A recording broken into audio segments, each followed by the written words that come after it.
Tout d'abord sur Tamara et à vous tous aussi d'être venus et pour l'intérêt que vous portez à Dante. Vous avez raison. Il n'y a rien de comparable vraiment dans notre héritage culturel. Je vais essayer de vous le montrer. Excusez-moi. Oui.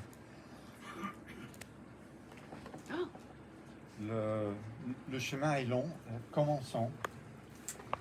Je vous propose alors aujourd'hui pas vraiment une introduction générique pédagogique à la Divine Comédie, mais je vais vous expliquer comment je l'interprète, ma manière de lire la Divine Comédie comme une guide spirituelle sur le chemin de la vie.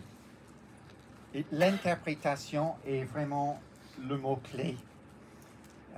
Qu'est-ce qu'on entend dans ce mot interprétation? Il y a la racine de prêter.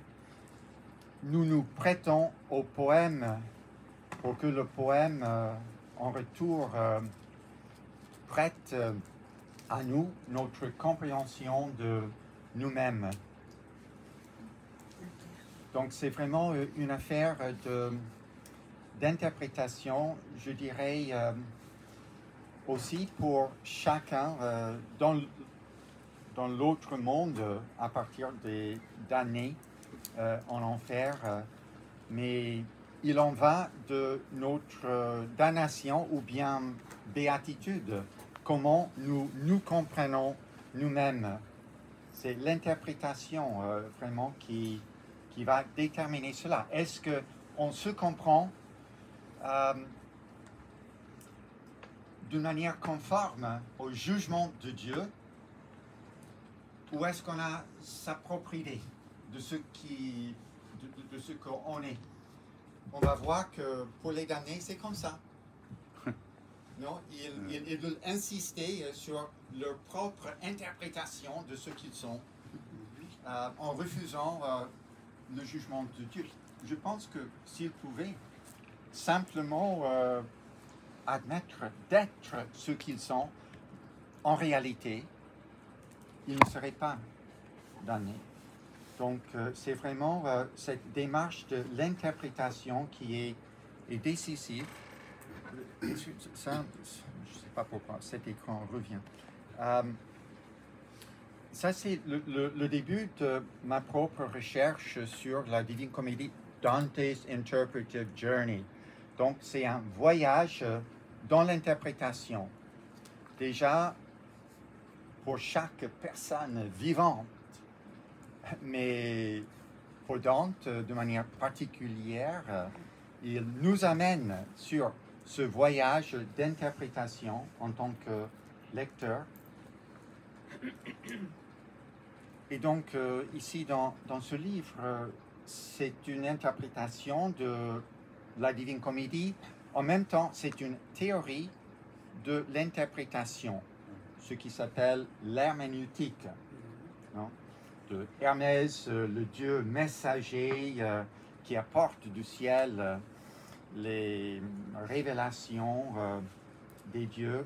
L'herméneutique, c'est la science d'interpréter et l'art d'interpréter les textes déjà, mais aussi l'existence. Il y a une herméneutique de l'existence. Donc, ce sont des philosophes comme Heidegger, Gadamer, Paul Ricoeur en français qui ont développé cette philosophie de l'interprétation qui m'a donné aussi les clés pour interpréter la Divine Comédie de ma manière. Il y a aussi une herméneutique de la Bible, non, une science de comment interpréter la Bible. Je lis la Divine Comédie comme une continuation de la révélation biblique.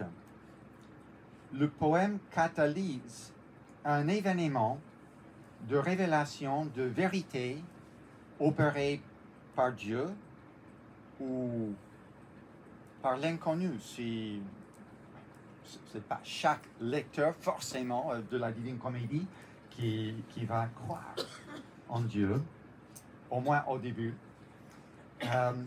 Mais il y a une révélation de vérité qui est opérée dans l'âme de chaque lecteur par les procédures de la poésie que je vais essayer de commencer d'exposer ici.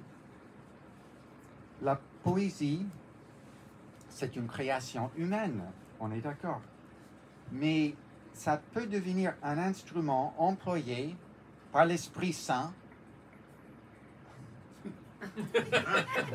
pour effectuer... Ça c'est l'intelligence artificielle que je ne sais absolument pas comment... C'est l'herméneutique de l'Internet. Exactement, oui, voilà. Mais c'est un exemple que nous ne maîtrisons pas. Et l'interprétation nous met en relation avec quelque chose d'autre de nous. C'est là qu'il y a cet espace de la révélation. Donc, c'est surtout par le biais des limites de notre habilité, les défaillances même de nos facultés, que cet espace de révélation s'ouvre, dans lequel l'Esprit Saint pourrait effectuer le salut des humains et la révélation de la vérité. Dante n'est pas le seul auteur de ce poème sacré, poema sacro, comme il dit, a qualia posto mano e cielo e terra, non? Auquel a mis la main le ciel et la terre. Ça, c'est une citation du Paradis, on va y arriver. Il montre comment la révélation divine arrive réellement dans et à travers l'interprétation humaine dans la poésie. C'est par son ouverture envers un au-delà de ce qu'il ne peut pas comprendre, ce mystère qui, quand même, nous forme si on est ouvert, si on arrive à s'ouvrir et se laisser former par. C'est la réalité, finalement. La réalité de l'être. On se souvient que dans le Moyen-Âge, l'être est un nom de Dieu. C'est même le nom de Dieu par excellence.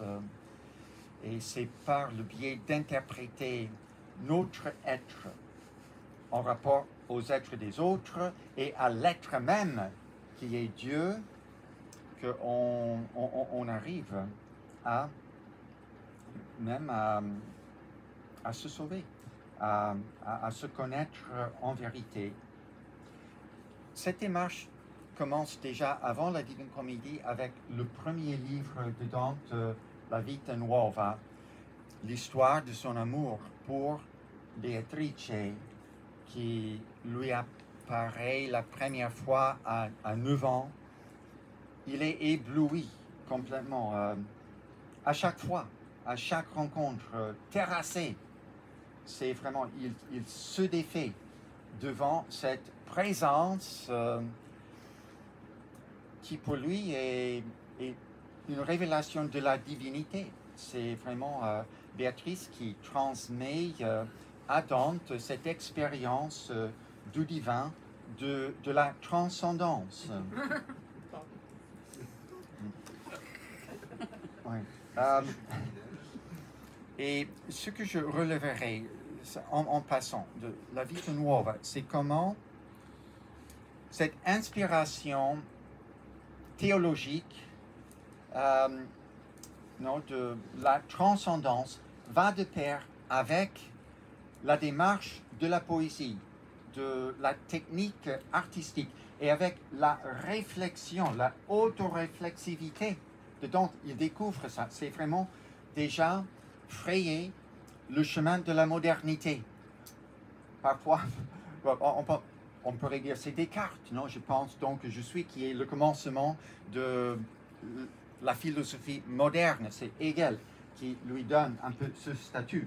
Mais on peut remonter beaucoup plus loin. non, à Dante, c'est encore 2 siècles. Déjà, cette démarche de l'autoréflexivité qui marque le destin de notre culture moderne, jusqu'au narcissisme qu'on a, non, on est plein dedans. Mais l'autoréflexivité peut être aussi une manière, une révélation de ce qui est au-delà du soi. On voit soi-même et ses limites et on est en relation avec l'au-delà. C'est comme ça que Dante découvre cette autoréflexivité déjà depuis la vita nuova, non, la vie nouvelle. C'est déjà la vie en Christ pour lui, qui lui est transmise par cette rencontre avec Béatrice. Mais toute la Divine Comédie consiste en des rencontres humaines. C'est comme ça que le divin est découvert, dans les rencontres humaines. C'est vraiment le lieu de la révélation théologique dans ce poème. Donc l'enfer. Aujourd'hui, c'est l'enfer.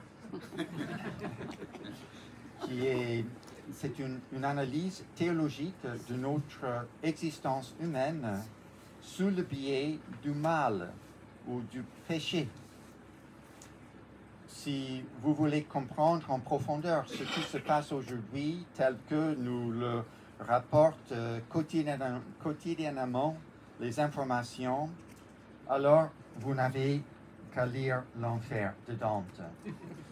Notre condition humaine, dans toute sa dégradation morale et ses conséquences tragiques, y est peinte avec une lucidité impitoyable.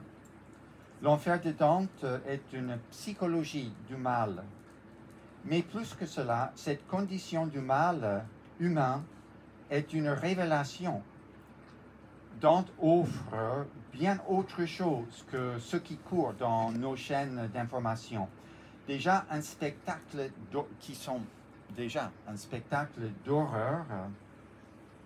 La condition humaine est vue et analysée dans la Divine Comédie. Depuis la perspective de sa totalité, il y a un aspect encyclopédique de ce poème qui vraiment comprend toute la culture ancienne, médiévale, jusqu'au jour de Dante, et qui anticipe tout ce qui vient après. Tout poète refait en partie un aspect de la poésie telle qu'elle est révélée dans sa totalité dans la Divine Comédie. Une telle perspective est pratiquement divine, mais évidemment c'est cette seuil entre humain et divin qui est un peu la question. On va se pencher là-dessus pour comprendre comment c'est possible, un peu l'impossible, non, de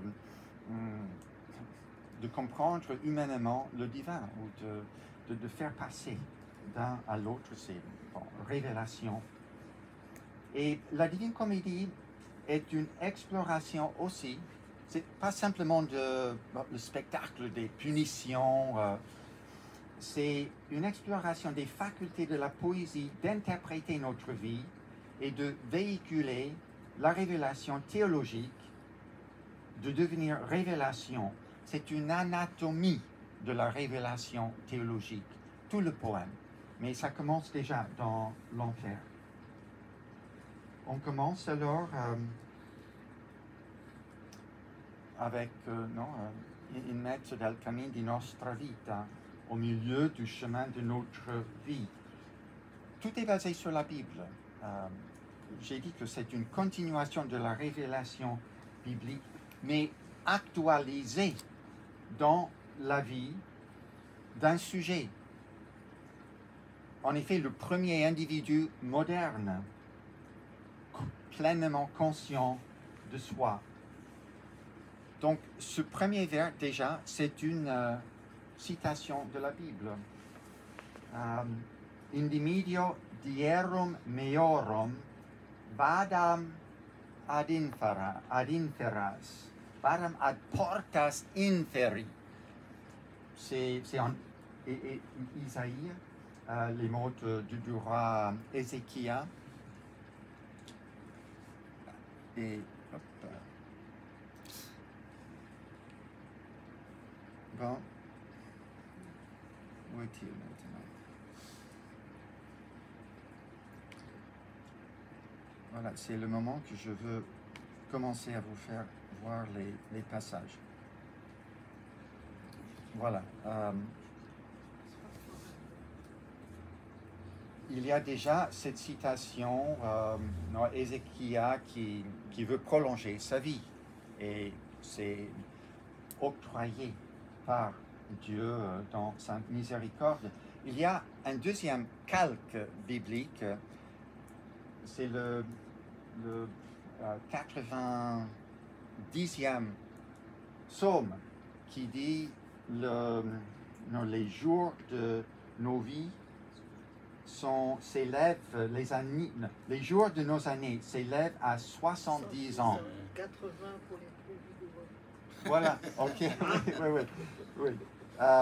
Dante n'est pas arrivé à tant que ça. Mais il y a une information qu'il nous donne alors au milieu du chemin de notre vie. Ça veut dire qu'il a 35 ans, non? Le milieu. Il est né 1300. Il est né 1265. 35 ans, on est 1300. C'est ça l'année des événements racontés dans la Divine Comédie. C'est une année particulière, c'est une année jubilée qui est annoncée par le pape Boniface VIIIe, non, Boniface VIII. Et tout est filtré alors. Toute l'expérience de la Divine Comédie est filtrée par cette histoire, par l'histoire biblique. Mais, comme je dis, Dante, il le réactualise. Regardez, je me retrouvais dans une forêt obscure. Le fait qu'il se retrouve déjà, je veux insister sur la répétition.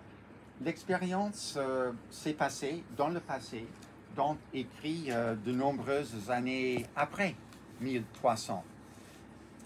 Mais il est en train de revivre et de nous faire revivre aussi. Je me retrouvais dans une... Il le revit dans le processus de l'interpréter, de le raconter, qui est déjà une façon de l'interpréter, car la voix droite était perdue à dire ce qu'elle... Oh non. Ce qu'elle était... Ce qu'elle était, les choses dures. Les choses dures. Cette forêt sauvage et âpre et impénétrable qui pensait renouvelle la peur. Il est en train de refaire l'expérience émotionnellement en écrivant. Et c'est une invitation à nous aussi.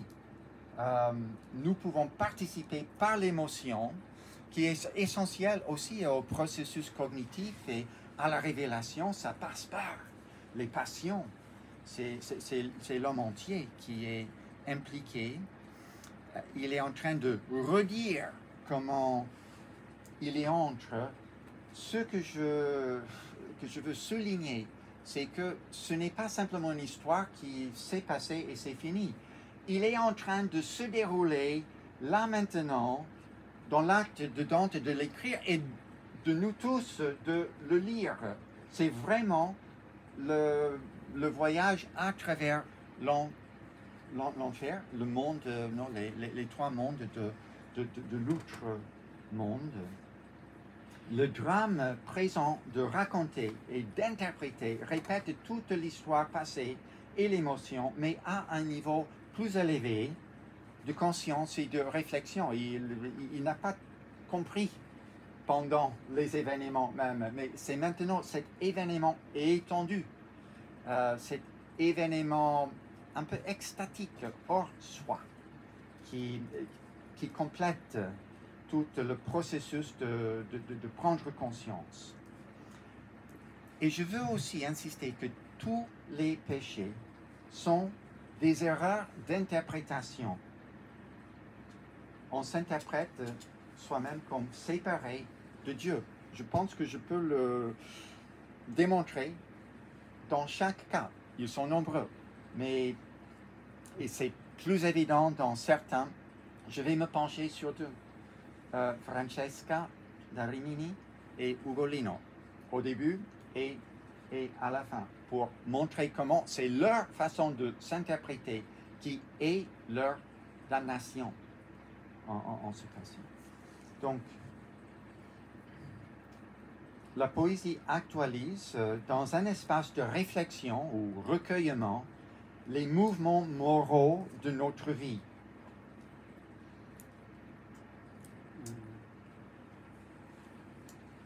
Qu'est-ce que c'est que la révélation théologique pour une culture laïque? Ça peut être révélation phénoménologique, mais j'espère par cela comprendre le sens profond aussi de la révélation théologique dans un registre non pas dogmatique mais existentiel. Ce n'est pas contre la doctrine de la révélation catholique ou chrétienne, mais sans présupposer explicitement la foi, ou mieux, en rouvrant la question de quelle foi et qu'est-ce que la foi. La foi est une espèce de connaissance dans l'inconnaissance, non? Tout ce qui est révélé de Dieu laisse aussi de non révélé. C'est toujours le mystère au-delà de ce qui est révélé. C'est comme ça que je veux opérer cette herméneutique. Donc, au départ, Dante, il est perdu dans la forêt, moralement aussi. Non, ça, c'est la dimension allégorique. Tout fait physique et l'inscription d'un état moral. Il voit la lumière autour d'une montagne. C'est dans la toute première scène. Il veut bien gravir la montagne vers le salut, non, cette lumière, mais il est empêché par les trois bêtes, non, le léopard, lion et louve. Ça, on pourrait trouver des précédents en Jérémie. Ces bêtes figurent des péchés, probablement la luxure pour le léopard, l'orgueil pour le lion, et la louve, c'est l'avarice. Il est sauvé par Virgile, non? La poésie, la rhétorique, c'est la parola ornata, non? L'éloquence. Virgile est loué en vrai, mais l'éloquence dans le Moyen-Âge, c'est aussi la sagesse. Ce n'est pas simplement un art de la forme des paroles.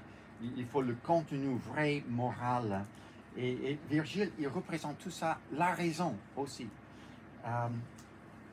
C'est ça qui vient au secours. Mais Virgile est envoyé par trois dames dans le ciel. Ça commence avec la Vierge Marie qui parle à Sainte Lucia, patronne de Dante à certains égards, qui va à Béatrice, qui puis descend au Limbe, où Virgile, en payant virtueux, est présent, et elle envoie Virgile alors au secours de Dante. Et c'est Virgile qui l'accompagne à travers l'enfer et 2/3 du purgatoire aussi. Virgile,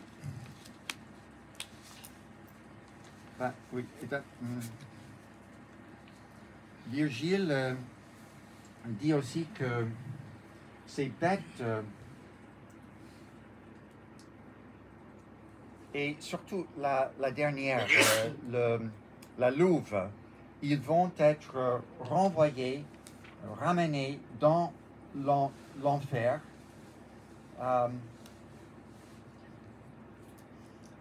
Et Virgile prophétise la venue de ce veltro. Non? C'est là le lévrier. Voilà, c'est une figure poétique aussi. On peut spéculer. Est-ce que c'est Can Grande della Scala? Ça veut dire le grand chien. On pourrait dire, bon, oui, c'est un lévrier. C'était un des patrons de Dante qu'il a reçu à Verona dans son exil. Il lui doit beaucoup. Mais bon, c'est pas satisfaisant sur tous les égards. On pourrait dire Enrico VII de Luxembourg, Henri VII de Luxembourg, qui était l'empereur romain. Dante avait des grands espoirs ou espérances pour que Henri vienne en Italie pour faire finir avec toutes les luttes internecines entre les villes, qui c'était vraiment une catastrophe pour l'Italie. À certains égards, ok, ce serait il veltro. Moi, je veux suggérer plutôt, quand Dante dit, c'est peut-être la prochaine. Voilà, le prophétie, lui, non, en parlant de veltro, ni terre ni argent ne le nourriront, mais sagesse, amour et vertu. Et sa patrie sera entre feltre et feltre. Bon. On pense peut-être à Montefeltro et quoi d'autre. Ça pourrait localiser éventuellement en italien tra feltro et feltro.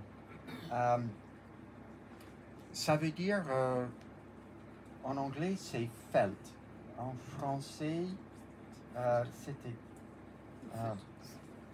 c'est une étoffe qu'on utilise avec le feutre. Voilà. C'est le feutre. Donc, feutre et feutre, ça c'est le stylo. Non, et l'encre, on utilise le feutre pour l'encre. Moi, je crois que c'est une référence au poème même. C'est le poème qui, en effet, est le sauveur. Mais le poème en tant qu'événement dans la vie de chacun. C'est comme ça que le salut pourrait arriver. C'est vraiment grâce à cette démarche de se comprendre à la lumière divine de la révélation transmise par ce poème. Chaque lecteur le comprend de manière différente, comme le Christ est quelqu'un de personnel pour chacun qui y croit, qui le trouve. Ça, c'est cette interprétation dont je parlais tout à l'heure. Alors,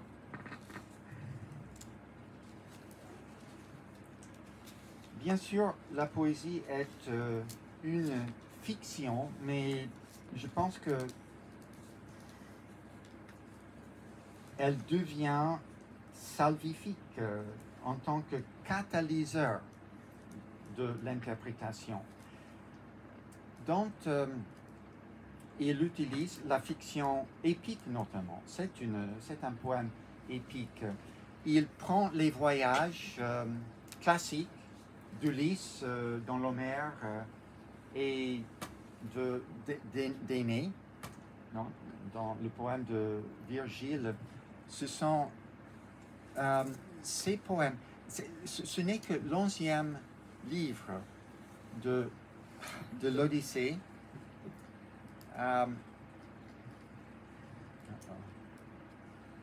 Et c'est le 6e livre. Le 6e livre de l'Énéade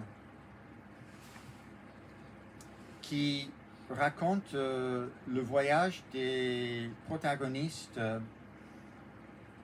à l'outre-monde, non, pour parler avec les morts. Dante prend cet épisode dans l'Odyssée et dans l'Énéade, il l'étend sur tout l'étendue de son poème. Tout est dans l'autre monde, mais il est en train, en effet, de renchérir sur l'épopée classique. Et il met toujours la tradition classique païenne en parallèle avec la Bible. Ce sont deux révélations. En effet, c'est l'Ancien Testament qui est un des précédents.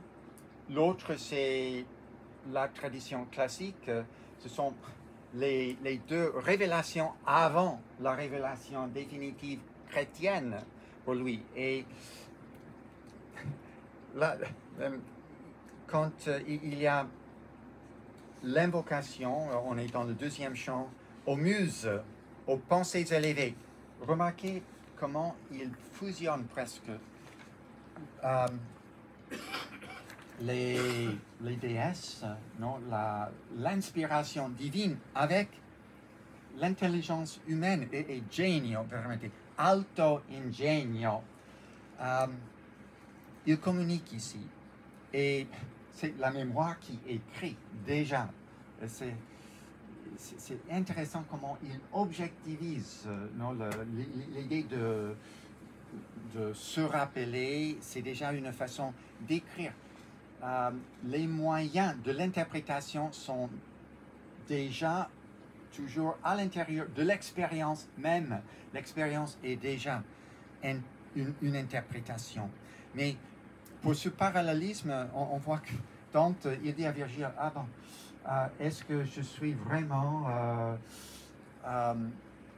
est-ce que je suis assez fort pour ce voyage? Je ne suis ni Énée, ni Paul. Non, c'est Paul qui est allé au troisième des cieux pour une révélation des choses que il est pas licite qu'il soit dite dans la lettre aux Corinthiens. C'est le deuxième lettre aux Corinthiens, chapitre 12.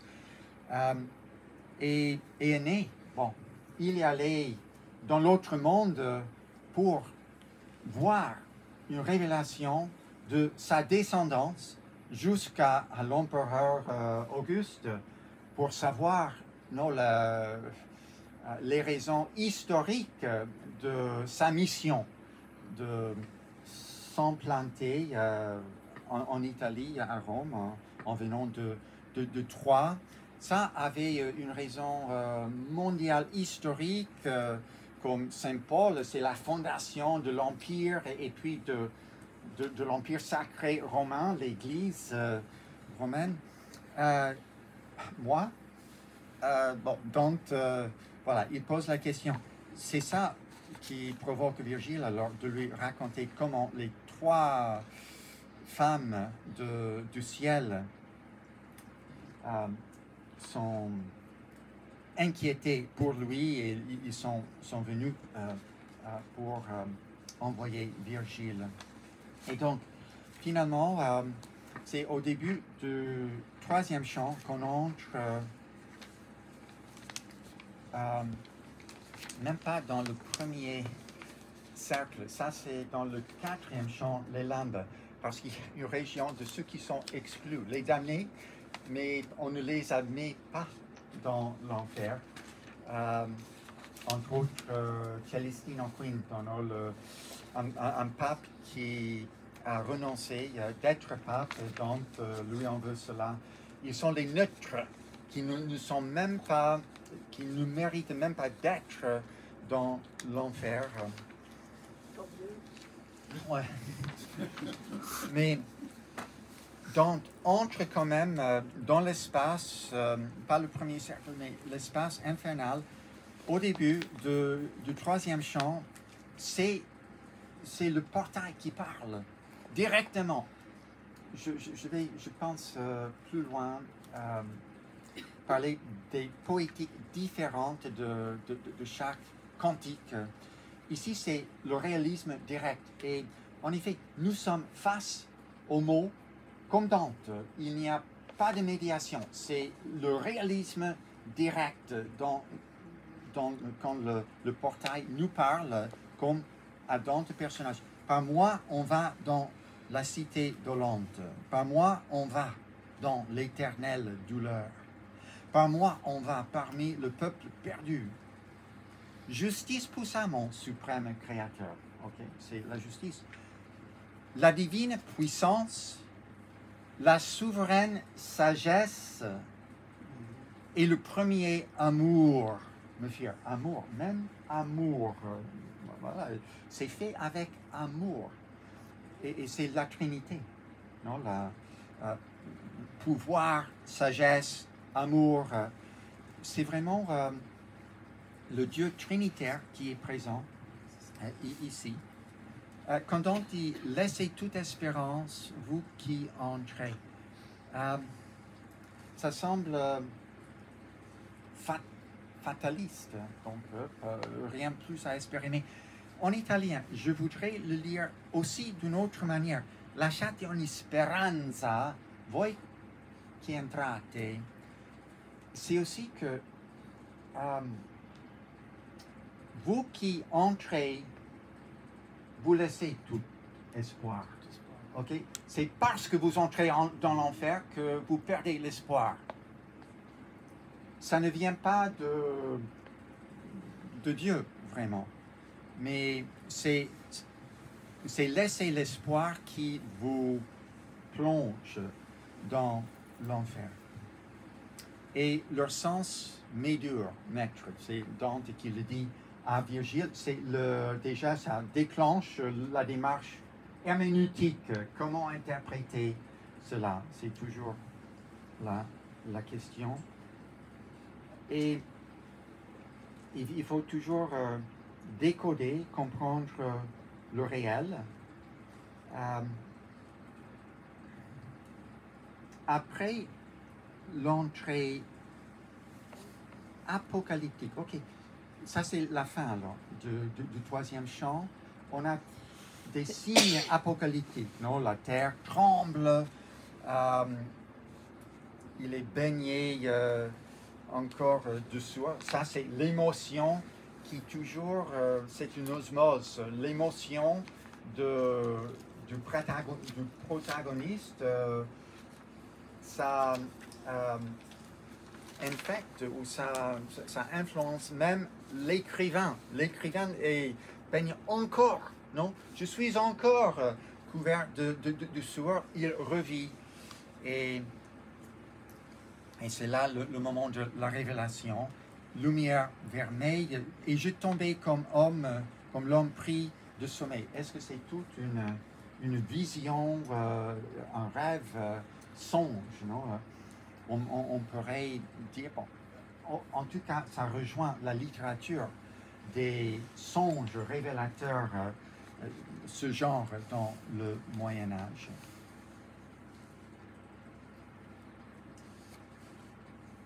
Donc, c'est une première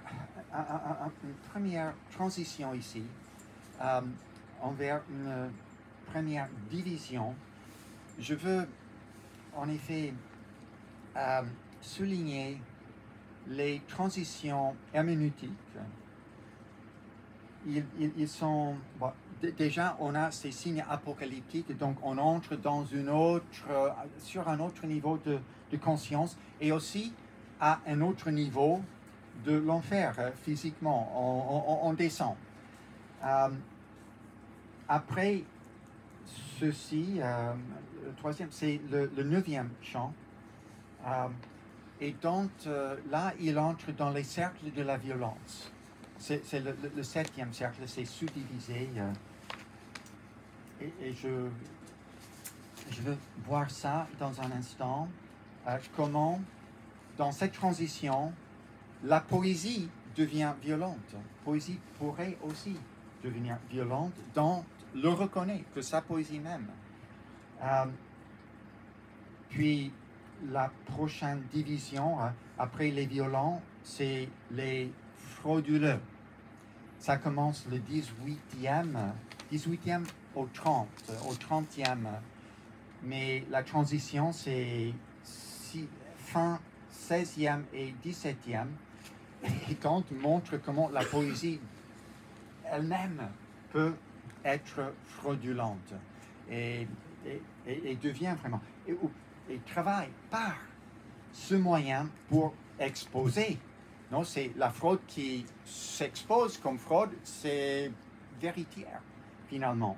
Il utilise ce genre de technique et finalement, le dernier cercle division est de la trahison. Le 31e chant, on passe au traître. Et Dante relève comment la poésie peut être aussi traître. Ok, on va voir cela. Je veux maintenant me concentrer sur ce personnage Francesca pour montrer comment l'interprétation n'est pas extérieure du contenu représenté. L'interprétation est constitutive des personnages eux-mêmes et de leur sort éternel. C'est l'auto-interprétation qui est le péché et la condamnation même. Elle est punie pour et par ce qu'elle fait dans le texte, comment elle s'interprète de manière répétée à chaque lecture éternellement.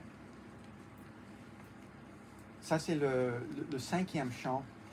Je dois juste, en passant les lampes dans le 4e chant, on voit ces âmes illuminées.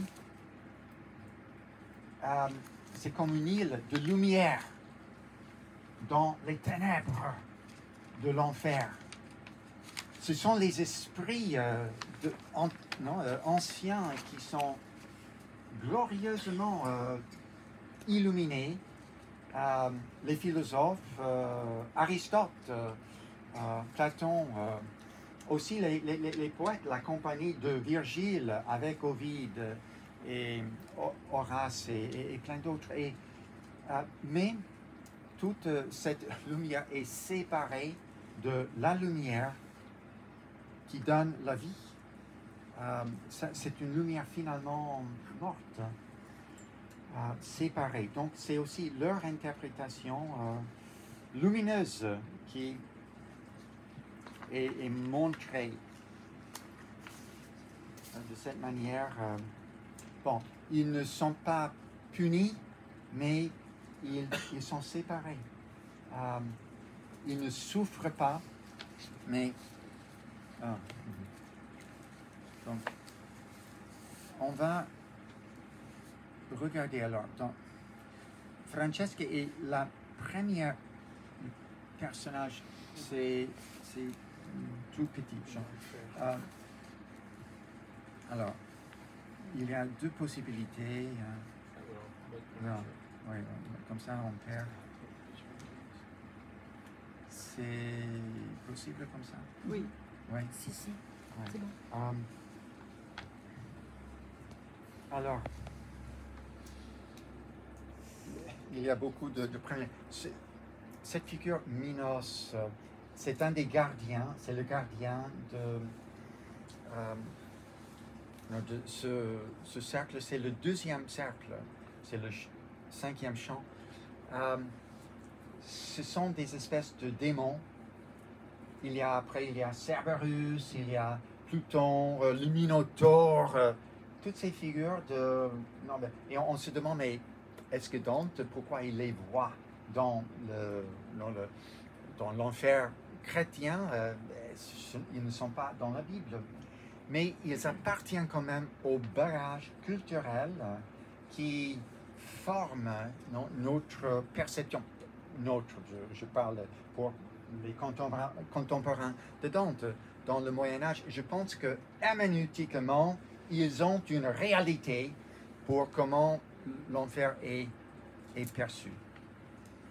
il y a aussi toute une liste de aimants, parce que c'est la luxure qui est punie ici. Leur ruine, je veux dire un mot aussi sur les ruines, que Dante voit des ruines. C'est la première fois que... Et en effet, le traducteur n'a pas compris.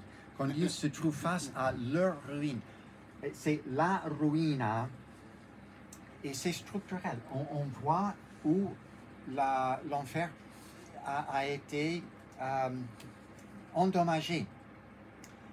Et c'est peu après, Virgile, il meurt en 19 ans avant Jésus-Christ. Et il dit que la dernière fois qu'il est descendu, parce qu'il a été appelé par Erectro, une sorceresse, il devait faire tout le parcours. C'est pour ça qu'il est aussi qualifié pour conduire Dante. Mais la dernière fois qu'il était là, cette ruine n'existait pas. Il nous le dit plus loin. Pourquoi?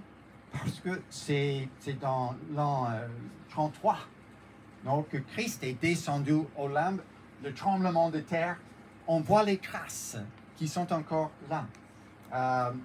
Les ruines, on les voit à plusieurs reprises. J'espère pouvoir peut-être vous montrer dans le 12e chant. Mais alors, ça c'était vraiment en passant. On voit un catalogue de aimants qui sont damnés, comme Cléopâtre, Didon est même le chef de file. Psyché, c'était son mari.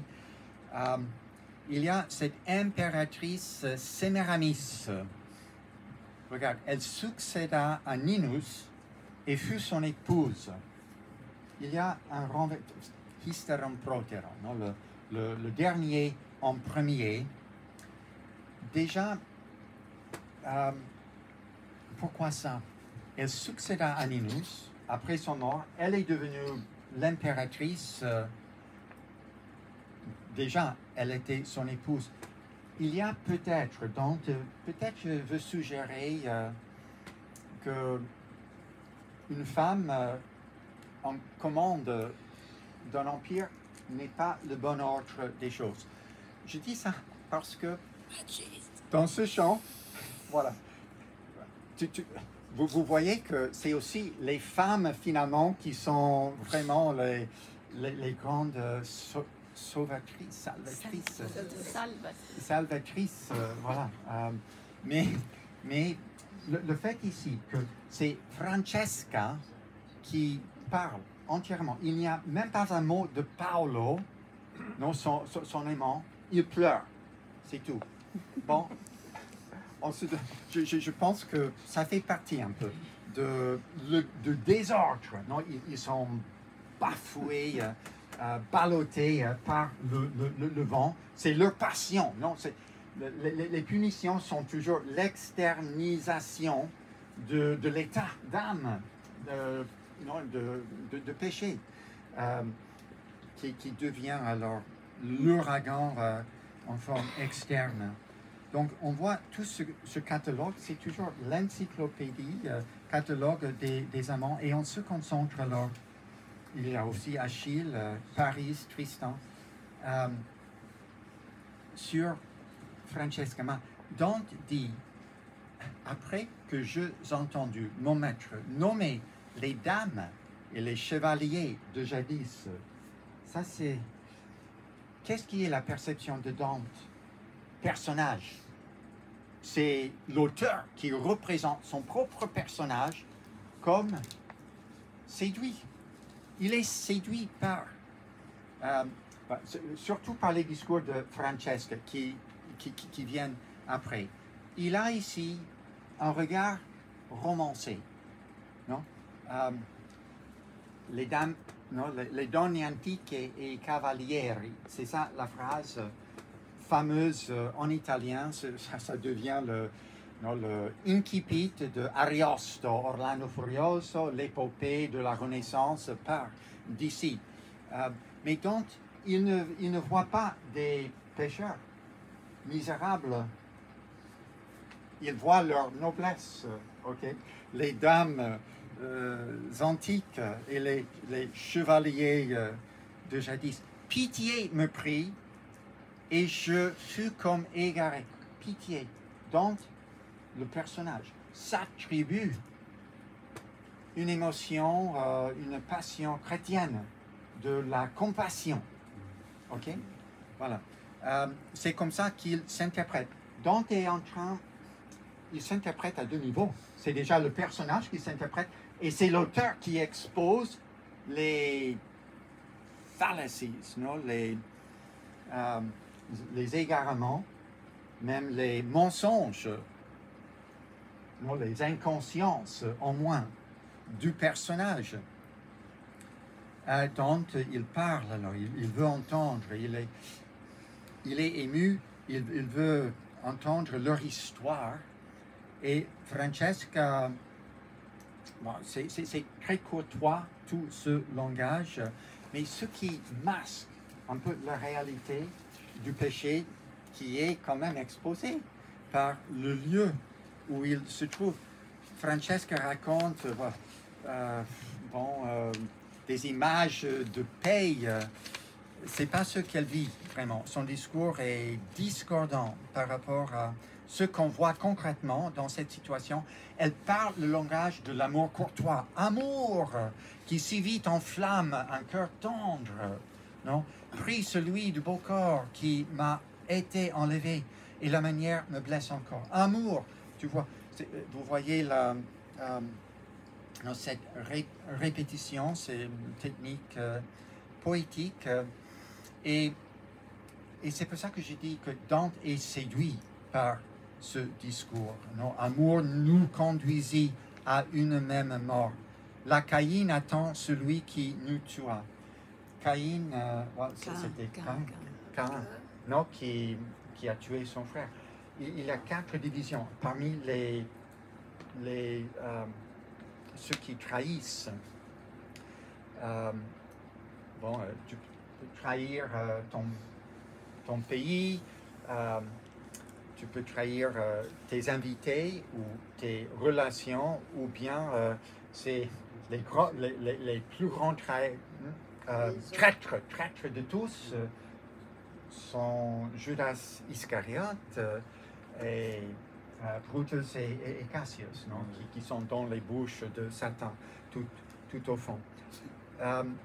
Mais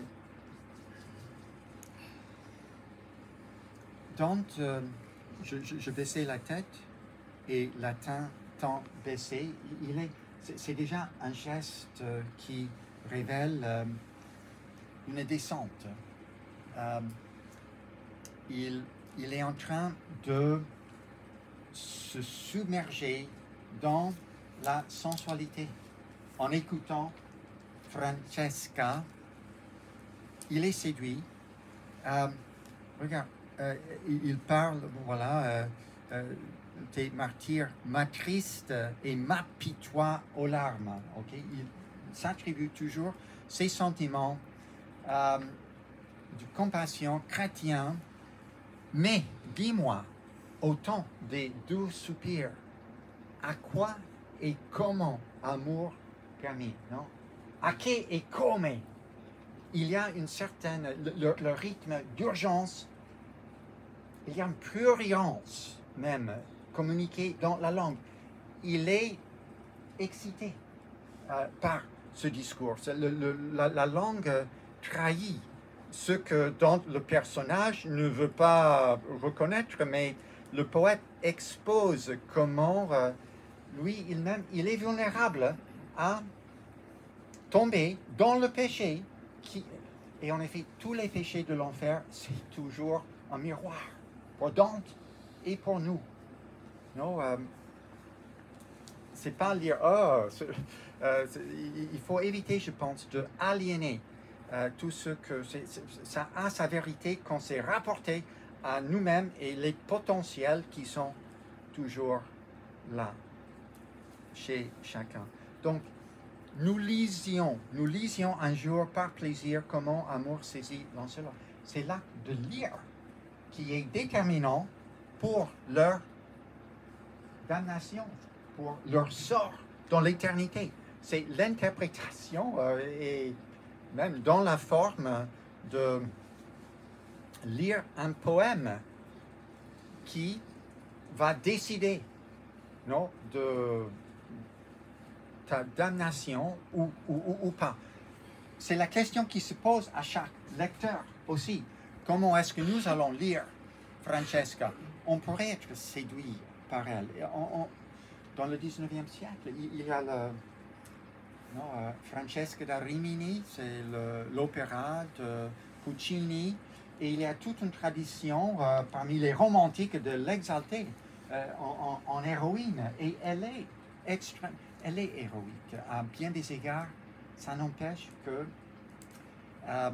le péché a pu ruiner tout et donner.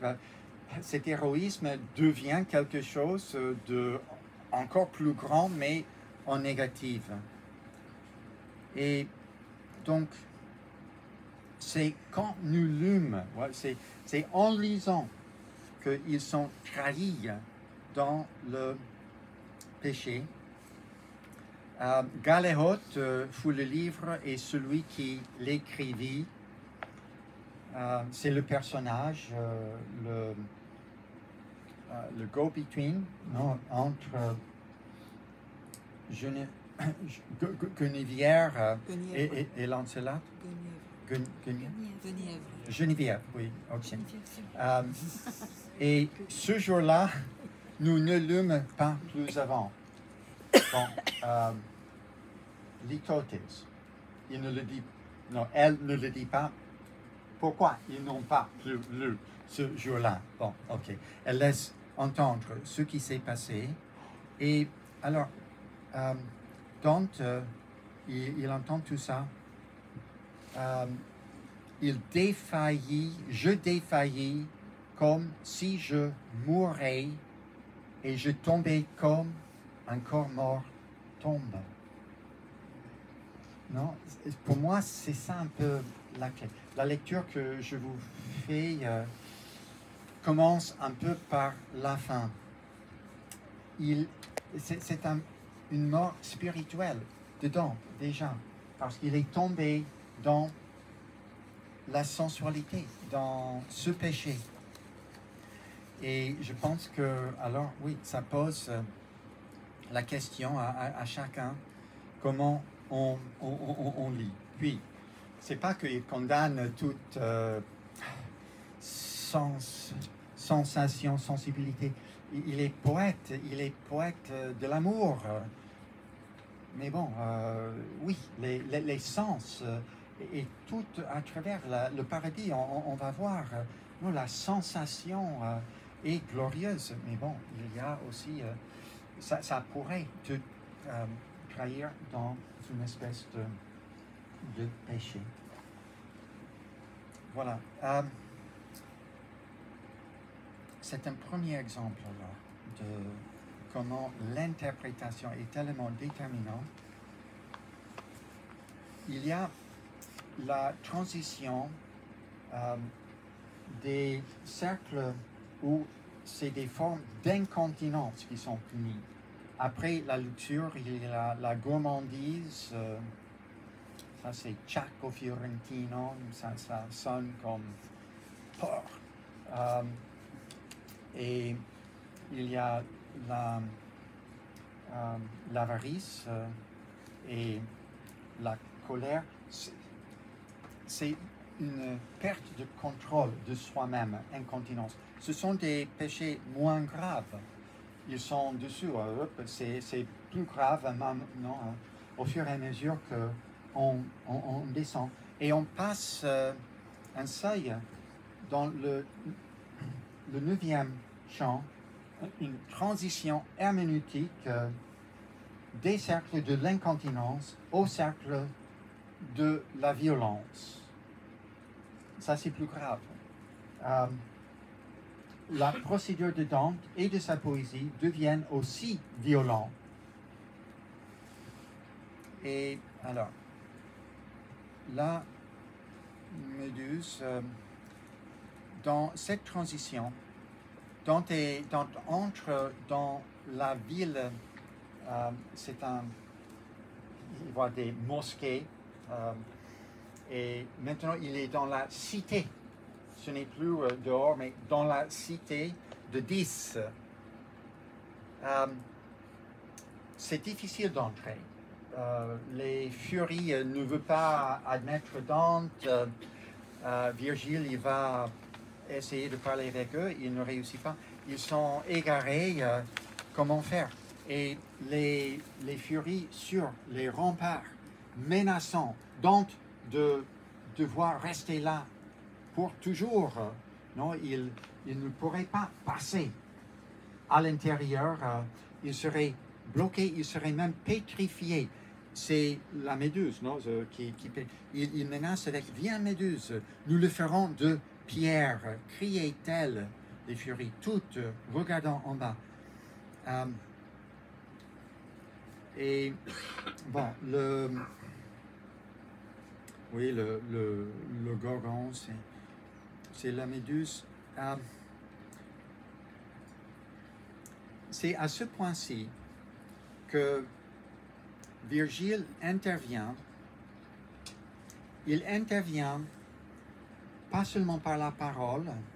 Il dit, retourne-toi, c'est Virgile à Dante, et tiens les yeux fermés, car si le Gorgon se montre et que tu le vois, jamais tu ne pourras retourner là-haut. Ainsi dit le maître, et lui-même me tourna, et ne se fiant pas à mes mains, avec les siennes aussi, me ferma les yeux. Donc, Virgile, il intervient de force sur Dante. Et puis, nous avons une intervention de force par l'auteur qui s'adresse directement au lecteur. Ô vous qui avez l'entendement saint, regardez la doctrine qui se cache sous le voile de ces vers étranges. Ça, c'est l'auteur qui parle. On interrompt le diégèse, non, l'histoire est rompue momentanément. Parce que c'est vraiment cette communication directe de l'auteur au lecteur. Il y a 21 adresses au lecteur. C'est très important. Pour moi, c'est ces adresses qui sont un peu le cadre général. C'est déjà présent dans le premier vers. L'adresse au lecteur, non, au milieu du chemin de notre vie. Déjà, le lecteur est interpellé sous ce mot « notre ». Mais ça devient alors les adresses directes au lecteur qui interrompt la fiction. La fiction s'éclate pour un moment. C'est une violence. C'est une violence herméneutique de la part de l'auteur. Et qu'est-ce que ça nous dit? L'adresse nous dit de chercher un autre sens en dessous. Ne pas rester scotché à ce qui se passe à la surface de la narration. Ça, c'est le danger. Comme Dante, déjà avec Francesca, si tu te laisses mesmériser, c'est un spectacle. Les furies avec leurs cheveux de serpent, c'est fantasmagorique. Et Dante est absorbé par cela. C'est le danger. Nous tous, c'est le danger avec tous nos médias aujourd'hui. Mais cette adresse, cette injonction, c'est de ne pas rester à ce niveau littéral, de creuser en dessous, pour que Dante puisse passer plus bas dans l'enfer. Ça, c'est la démarche du protagoniste. Aussi, l'auteur, et avec l'auteur, les lecteurs doivent aussi passer à un niveau plus profond. C'est ça qui est vraiment l'enjeu ici cette adresse. Alors, donc on entre dans le cercle des violences, avec les violences contre soi, c'est les suicides. Pierre de la Vigne. Chaque personnage est incroyable.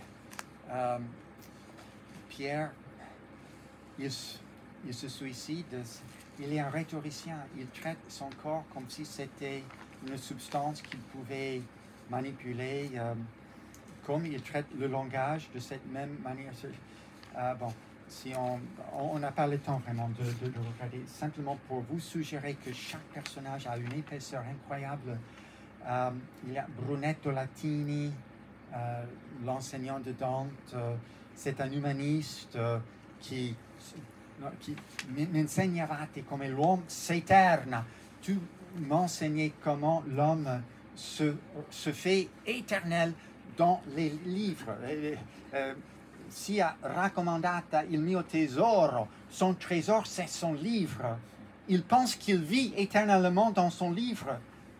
On le voit mourir éternellement dans cette idée de soi-même en humaniste qu'il se fait. Non, comme l'homme s'éterne. Non, c'est pas que l'homme se fait éternel, c'est Dieu qui peut donner la vie éternelle. Donc, toujours, il ne le comprend pas. Il est en enfer parce qu'il ne le comprend pas à toute éternité.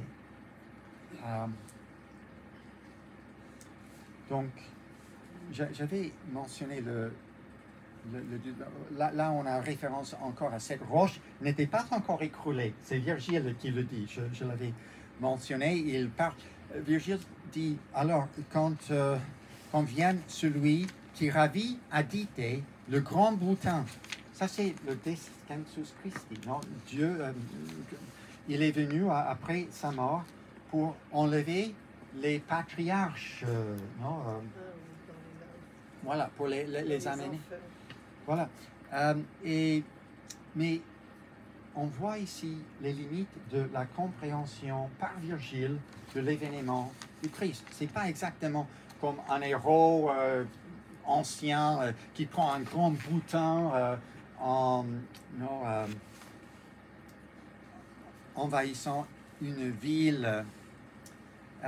Virgile ne comprend pas vraiment. Il interprète l'événement Christ selon le philosophe Empédocle. De toutes parts, la vallée profonde et fétide trembla tant que je pensais que l'univers ressentit l'amour par lequel certains, comme Empédocle, croient que plusieurs fois le monde fut ramené au, je sais pas, au chaos, voilà. Et à ce moment, cette vieille, c'est intéressant que Virgile dit, il y a certains qui croient. Virgile, il sait que peut-être que ce n'est pas toute la vérité, ok? Il ne l'affirme pas, mais il y a certains qui le croient. Et pourtant, c'est ça un peu la théorie qu'il a, parce qu'il ne comprend pas à fond l'événement du Christ. Quand il est devant Caiaphas et Annas, qui sont entre les hypocrites, il les voit cruciformes sur le chemin. Oui, et alors Virgilio meravigliare, il ne peut pas comprendre. Devant la croix, la raison, avec toute logique philosophique antique, n'a pas les réponses. Ça, vraiment, Virgile, on montre les limites herméneutiques de Virgile, encore qu'il est le guide. Dante se fie complètement, se confie à Virgile.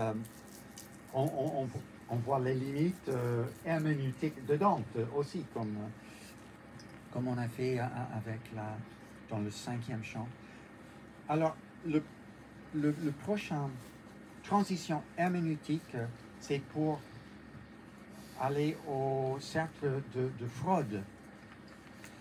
Et là, c'est Gérion. Gérion, c'est une bête qui va transporter Dante et Virgile du 7e au 8e siècle. Il y a une grande... oui, c'est une falaise et canyon. Voilà, il descend. Il nage et il vole tous les deux, mais surtout, il est composé, il est monstrueux. Dante le décrit ici à la fin du 16e, toujours devant ce vrai à face de mensonge. Ça, c'est une description de ce poème, non? Ça a la face de mensonge, de fiction, mais c'est une révélation de vérité. Et donc, c'est ironique, donc il jure la vérité de ce qu'il a vu par les rimes de cette comédie. Lecteur, je te jure. Non, ça c'est la haute réflexivité. Il se rend compte de l'ironie. Le poème ne peut s'avérer que par ses propres paroles. Et elle expose cette circularité et insuffisance. C'est comme ça, je pense, qu'elle s'ouvre à une autre validation qui doit venir d'ailleurs, de l'au-delà. Bon, Gérion, c'est très élaboré. En effet, on voit ici les... Je soutiens que c'est une image du poème comme aussi une espèce de fraude qui peut devenir révélation de vérité. Dante le décrit plein de nœuds et d'ocelles. Bon, ce sont des termes aussi rhétoriques. On est en train de décrire la forme du monstre, jamais avec plus de couleurs, comme couleurs rhétoriques, brocart et broderie. C'est très exotique. Ne furent tissés les draps tartares et turcs, ni par Arachné, mise sur le métier de telle toile. C'est une figure, je pense, pour le texte poétique. Au moins, ça fait partie de ce que Dante présente dans cette figure. Donc, c'est toujours le poème qui se réfléchit sur elle-même. Il y a la descente même à la fin du 17e chant.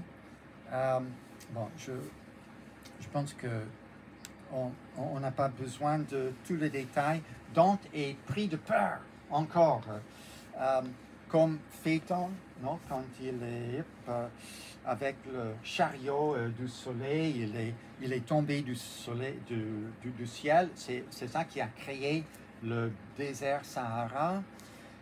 Icare aussi, quand ses pignons ont fondu, voilà, ses ailes, il est tombé. Dante, il est encore du nouveau, il a peur, lui, de tomber. Il participe pleinement, aussi en tant qu'auteur. Je voulais, en passant, peut-être mentionner les papes aussi. C'est dans cette section sur la fraude, les malebolge, non, du 18e au 30e. Je me tenais comme le moine qui confesse le perfide assassin. C'est Dante, les papes sont dans la terre, l'un sur l'autre, dans une parodie de la succession apostolique. Voilà. Et le dernier a les pieds exposés, qui sont dans l'huile enflammée. C'est une parodie aussi de la descente des langues de feu. non, de l'Esprit Saint. Parce que Dante, il y a une oscillation en Dante entre les moments de confiance. Il condamne et il a un discours pour excorier les papes. Ce n'est pas la papauté. Donc, il a la révérence pour les clés de Saint-Pierre. Mais c'est des hommes qui ont trahi leur office sacré. Et voilà, il a confiance. Mais puis, c'est Nicolas III, parce que Boniface est pape encore, il vit, c'est le pape antérieur dont parle avec. C'est Nicolas qui dit, ah Bonifacio, est-ce que c'est toi déjà? C'est trop tôt, selon, non, tu n'es pas encore mort, il a encore quelques années. Hein. Dante ne sait pas quoi dire. Il y a une oscillation entre les moments de confiance, affirmation et après, mais dans l'enfer, c'est complètement instable. C'est instable, Dante, c'est vraiment fascinant de voir comment, après chaque triomphe de Dante, la dénonciation des hypocrites et de tous, toujours, et après, il est mis en subjection, il est humilié. Voilà. Et aussi tous les moyens de l'interprétation, de l'écriture à la raison,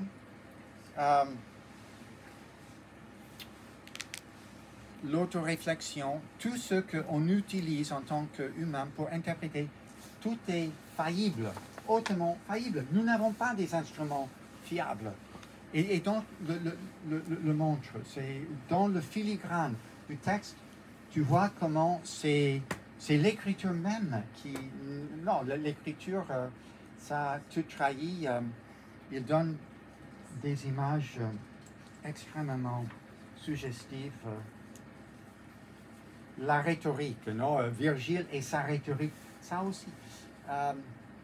Après, les papes, dans le 19e, et ce ton prophétique de Dante, dans le 20e, il y a Virgile en tant que prophète qui fait face aux devins, aux faux prophètes qui sont condamnés. Virgile, il était prophète aussi. Où est la différence?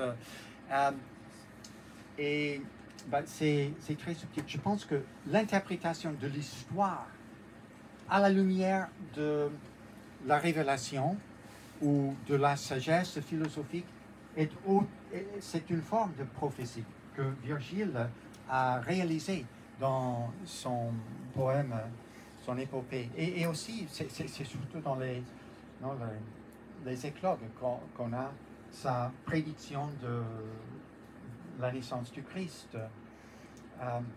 C'est ça qui prime pour Dante. Il a parlé d'une progenie nuova, non, un prodige qui va naître sous l'astéria et le signe de la Vierge.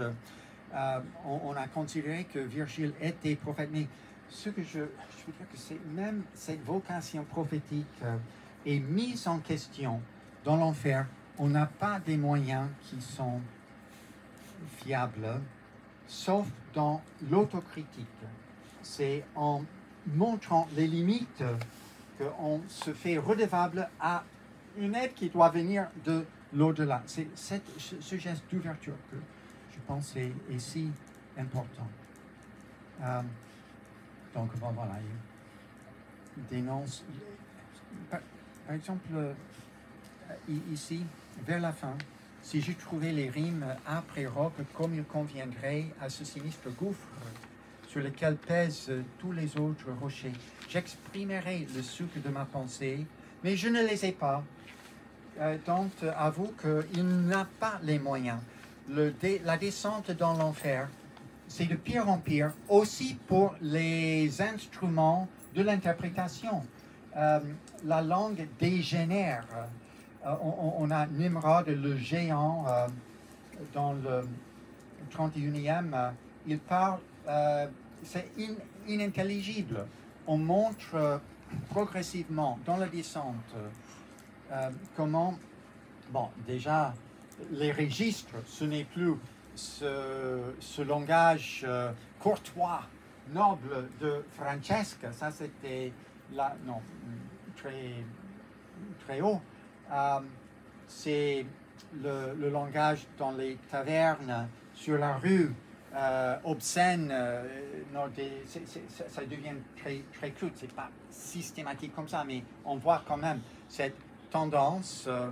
Et ici, l'auteur même, il n'a pas les moyens pour décrire ce qu'il a vu, le fond de l'univers, ni ce babillage d'enfant qui dit maman ou papa, mais il veut l'aide alors des dames, non, qui aidèrent Amphion à fortifier Thèbes, c'est les muses encore. Mais là où je veux vous montrer comment les moyens de l'interprétation deviennent fatals et moyens de damnation, c'est surtout ce personnage, presque le dernier personnage de l'enfer, Ugolino.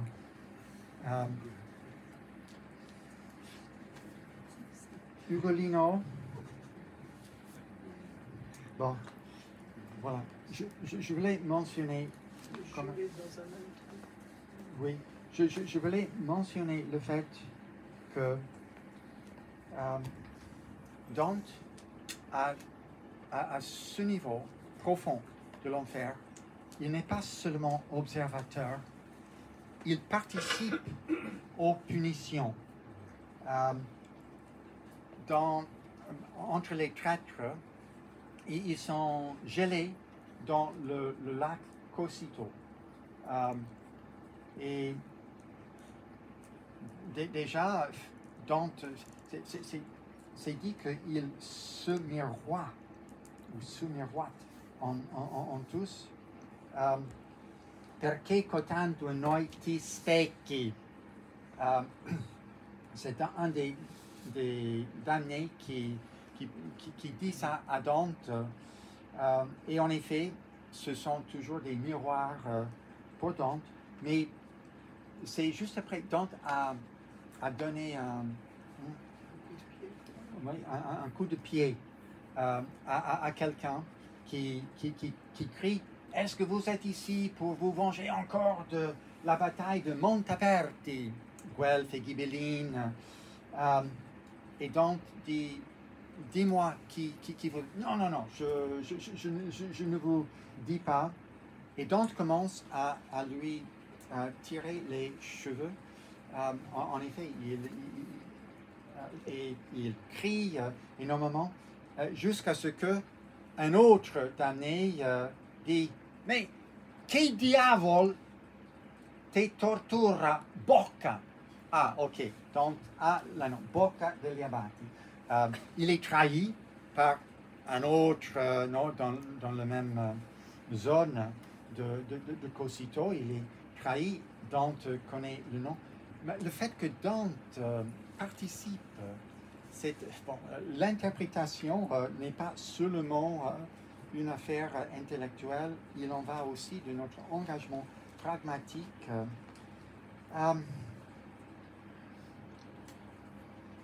Che diavolo ti tocca, ironiquement, Dante est un diable, non? Un diable. Il agit. C'est-à-dire, il n'est pas innocent de cela. Puis, ce ne sera pas définitif, mais il doit reconnaître ses potentiels aussi diaboliques s'il veut en être quitte. Il doit vraiment, à travers le parcours de l'enfer, faire face à tout potentiel péché qui est le sien. Et alors, Dante il trahit Frate Alberigo. On va arriver à Ugolino. Voilà.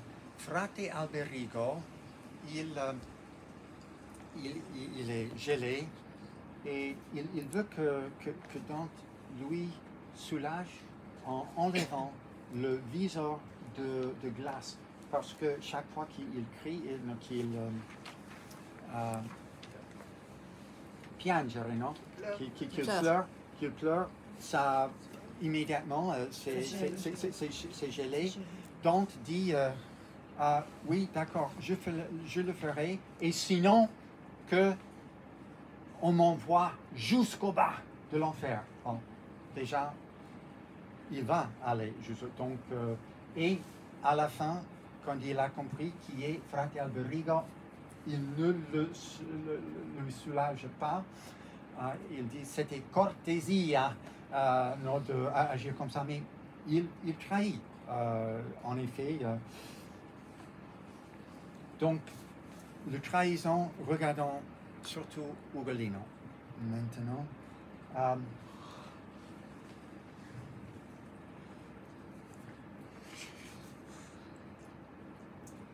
c'est la narration. La narration de vengeance de la part de Ugolino, je pense qu'il le trahit. Mais d'abord, nous le voyons dans l'acte de manger la chair de son ennemi, l'archevêque Ruggieri. C'est Pisa. Pisa, dont dit c'est la nouvelle Thèbes. Dans la tragédie grecque, c'est Thèbes qui est vraiment destiné à toutes sortes de choses mauvaises. Et c'est évoqué très intensément, ce parallèle de Thèbes. Donc, ici, quand je vis deux gelées dans un même trou, la tête de l'un coiffant celle de l'autre, et comme deux fins, le pain se dévore.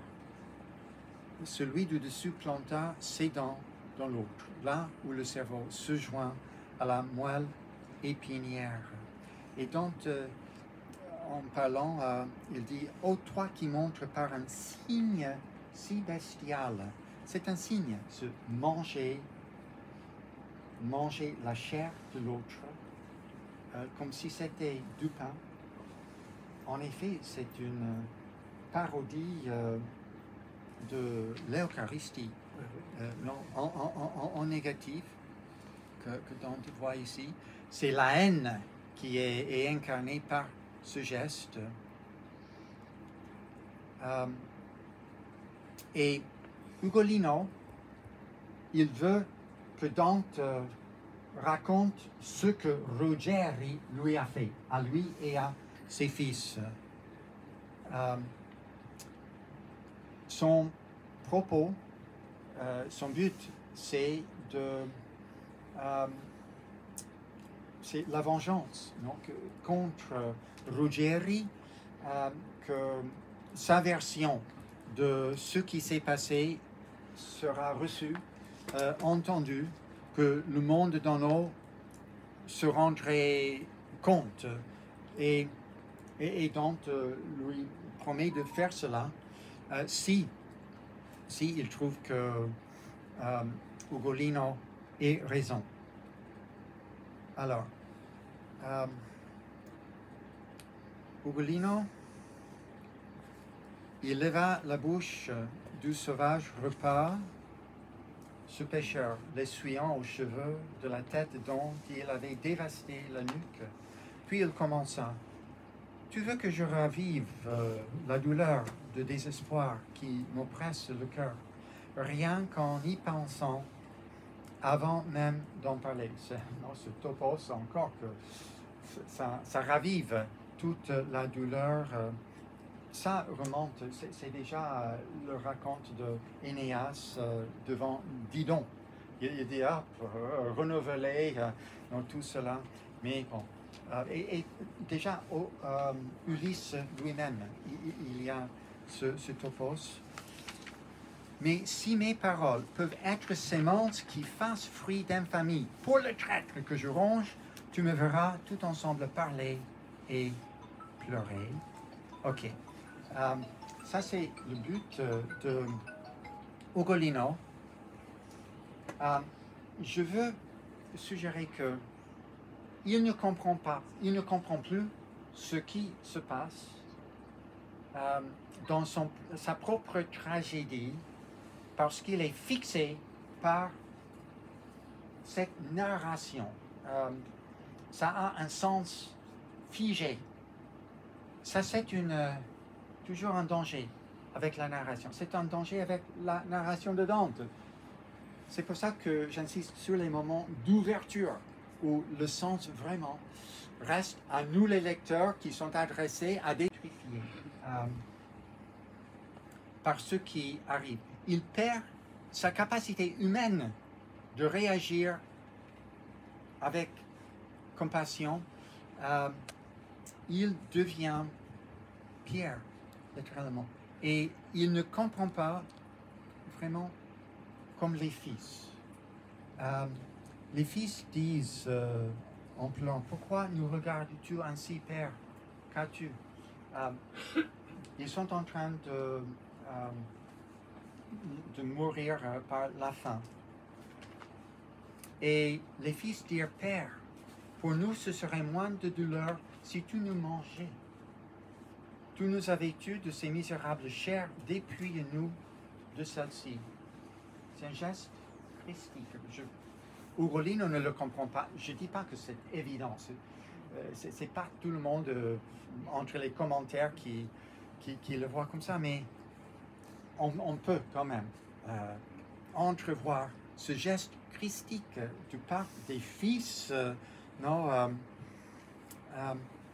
Ils ont vu que Ugolino, dans son chagrin, il mangeait ses mains comme ça. C'est ça qui provoque cette phrase. Non, mangez de notre chair. Prenez, mangez. Ils souffrent. Les fils, ils savent vivre cette horreur dans l'amour. Ugolino n'y est pas capable.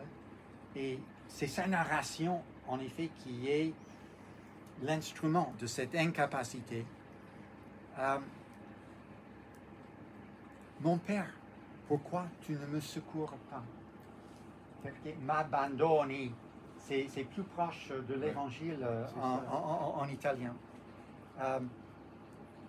Et alors, à la fin, il voit ses fils tomber, morts,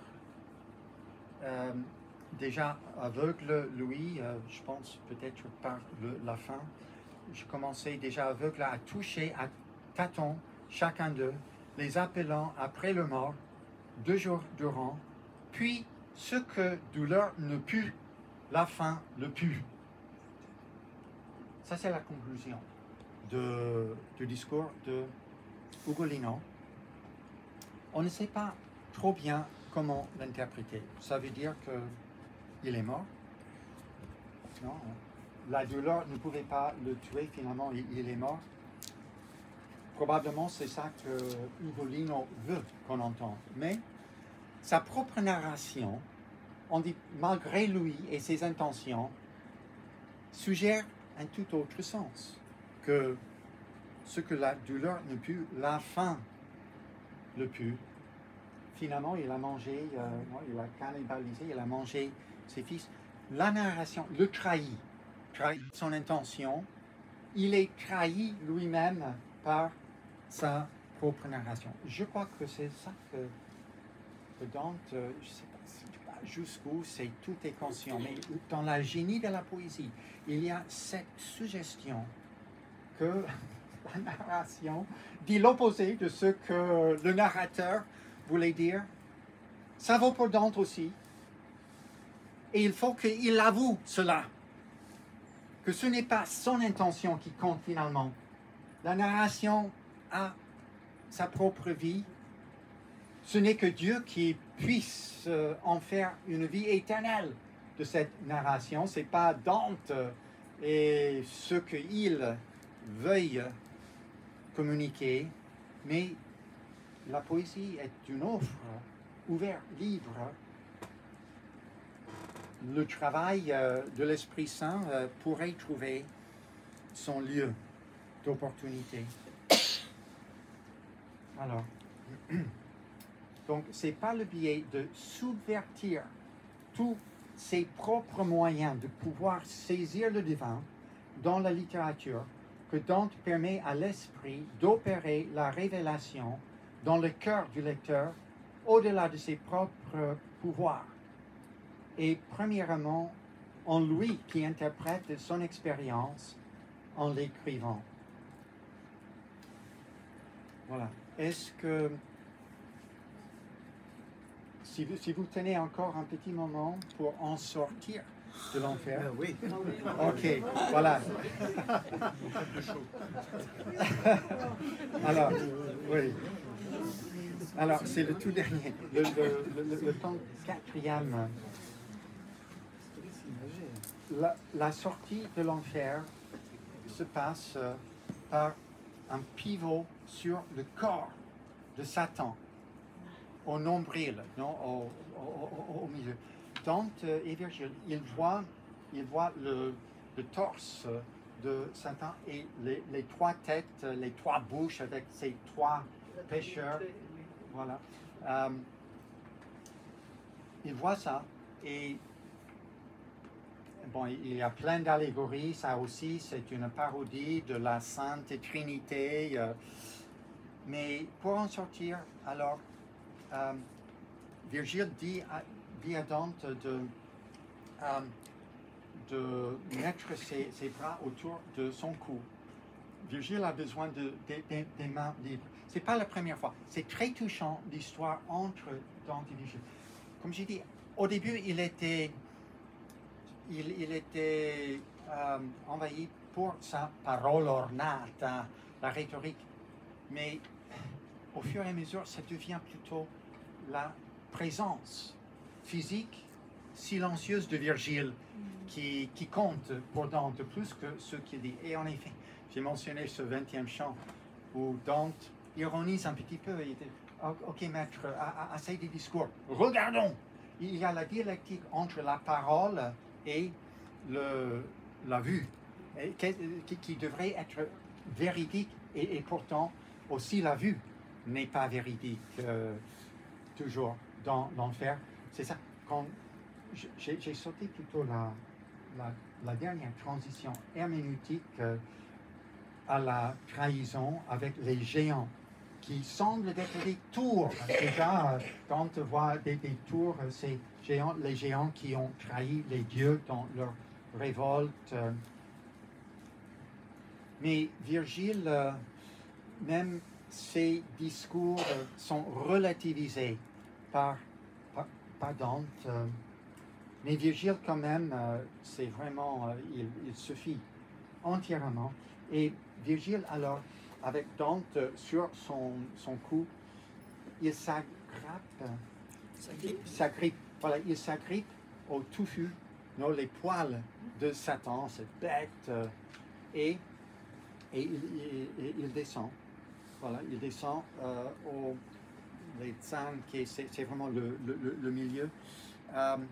Et Virgile fait demi-tour. C'est-à-dire, il se tourne à 180 degrés. Dante a dit, j'ai pensé qu'on allait rentrer de nouveau dans l'enfer. Il ne comprend pas. Donc il y a cet renversement de direction. Et aussi le temps change. Virgile avait dit peu avant, il faut faire vite. Mais en effet, quand il passe le centre de Satan,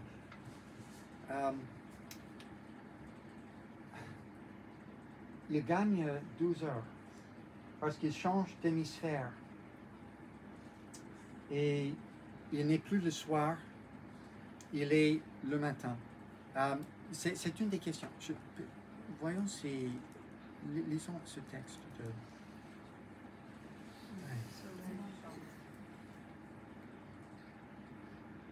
Ok, ce sont des questions de Dante. Après ce demi-tour, et Virgile, il continue.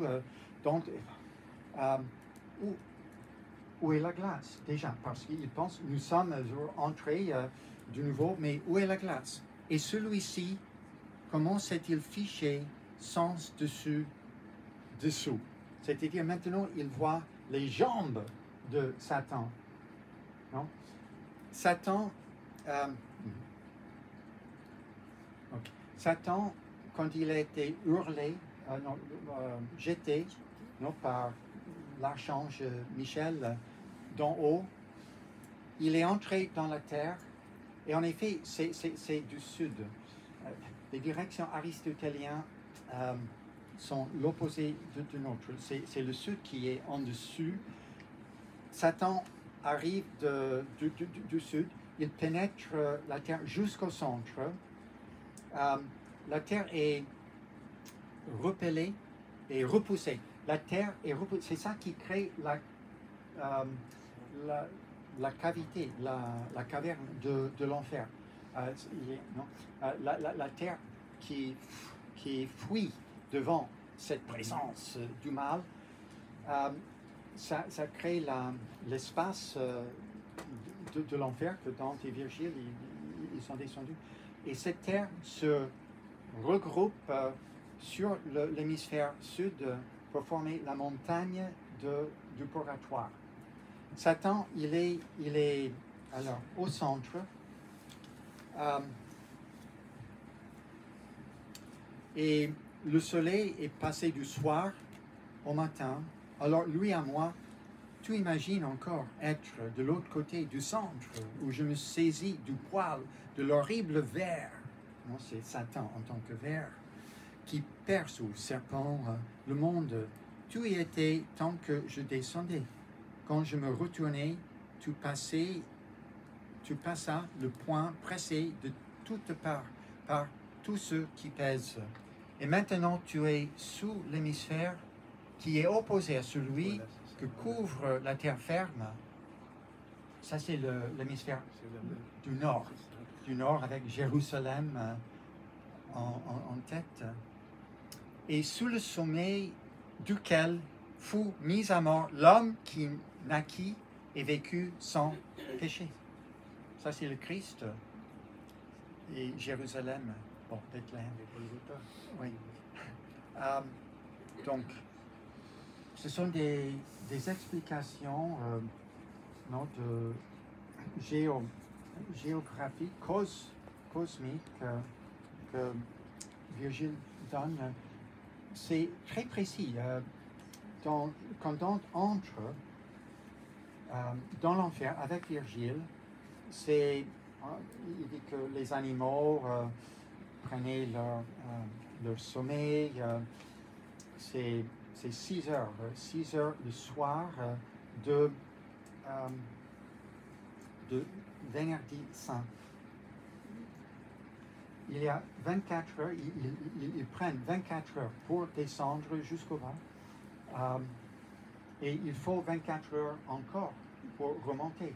Donc, à la fin, ça devrait être encore le soir quand ils remontent. Mais quand ils arrivent, c'est pas le soir. Ils ont gagné ces 12 heures. Peut-être ça, on peut le revoir dans le purgatoire. Mais déjà, on voit c'est déclenché cette démarche.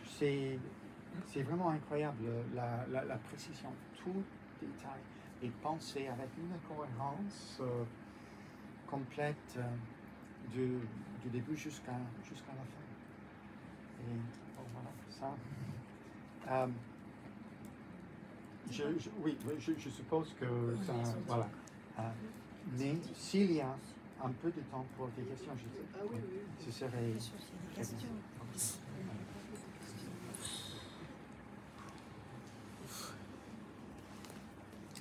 questions, des commentaires, des discussions.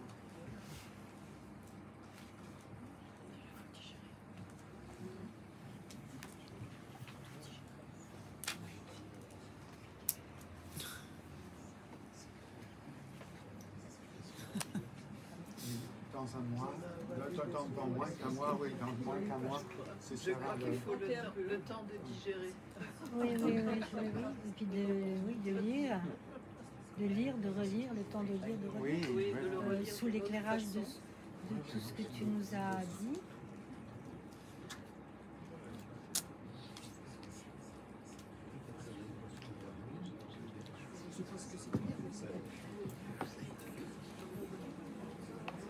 Je voulais... William?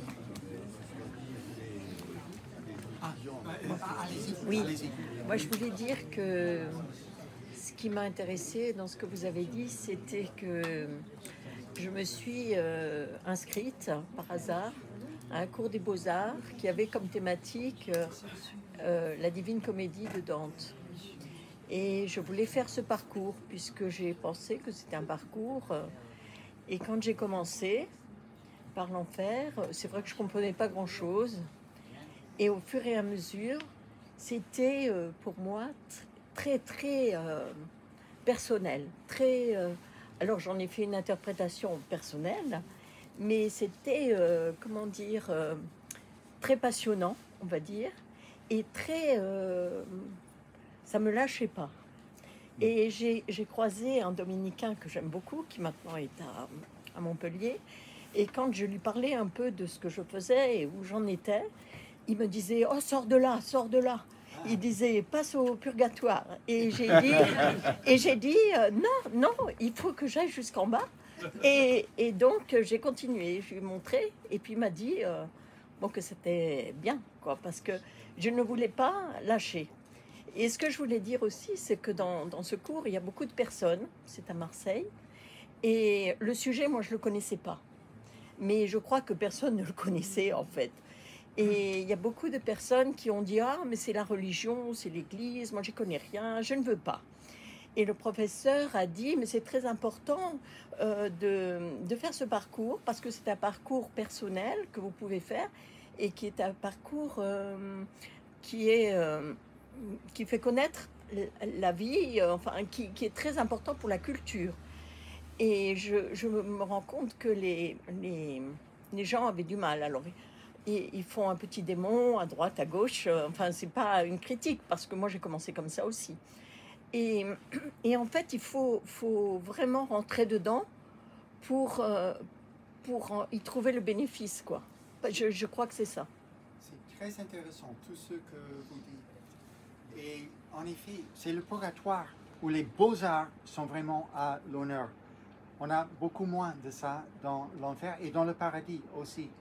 C'est vraiment là où la peinture, la musique, dans le purgatoire, on est beaucoup plus proche de l'expérience terrestre. C'est l'unique partie du poème qui est sur la terre, pas en dessous, pas au-dessus. C'est vraiment sur terre et les arts sont les instruments de réformation de l'âme, non, pour purger le péché, c'est capital. Mais donc, il n'avait pas tout à fait tort, mais vous avez absolument raison que ça fait sens ensemble.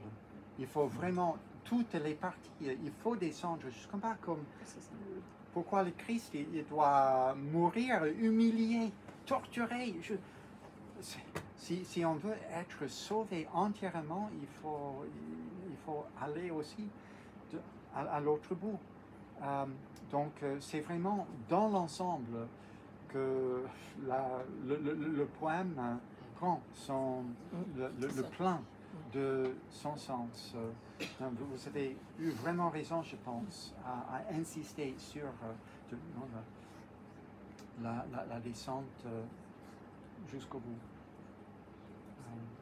Et c'est la poésie qui rend cette dimension personnelle. Oui, c'est ça. C'est par le biais de la poésie que toute sagesse, toute connaissance s'approprie pour nous selon nos susceptibilités, nos prédilections, nos tempéraments, tout cela joue énormément. Et donc, en premier moderne, c'est aussi un homme du Moyen Âge, mais ça vraiment, il inaugure à bien des égards la modernité aussi dans cette démarche de personnaliser la connaissance. Non, c'est en première personne. Non, je me retrouvais depuis le début. C'est vraiment centré sur lui. Comme je dis, c'est aussi, il y a notre culture narcissique, mais je pense que ce n'est pas une fatalité. C'est ça que je prends dedans, de comment ça peut aussi amener dans une direction de révélation théologique ou cosmologique.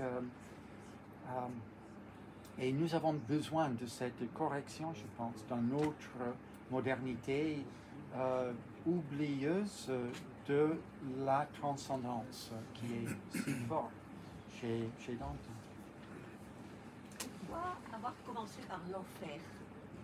Ben, c'est là que Dante commence. Oui, il n'y a pas de raison. Il était commencé. Ben, si, ça me semble un ordre vraiment... il doit reconnaître tout son péché pour pouvoir purger, non, ensuite, pour pouvoir être prêt à monter au ciel, à la béatitude, à la gloire. On doit commencer par faire face au péché. Je pense que, oui, c'est vraiment linéaire, cette démarche de Dante. C'est vraiment, oui, c'est une narration.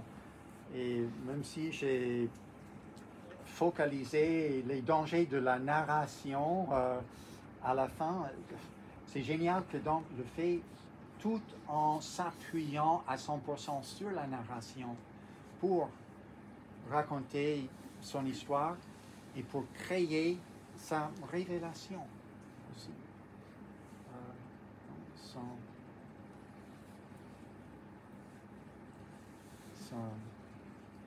Sa sagesse, c'est tout dans la narration, en dépit des dangers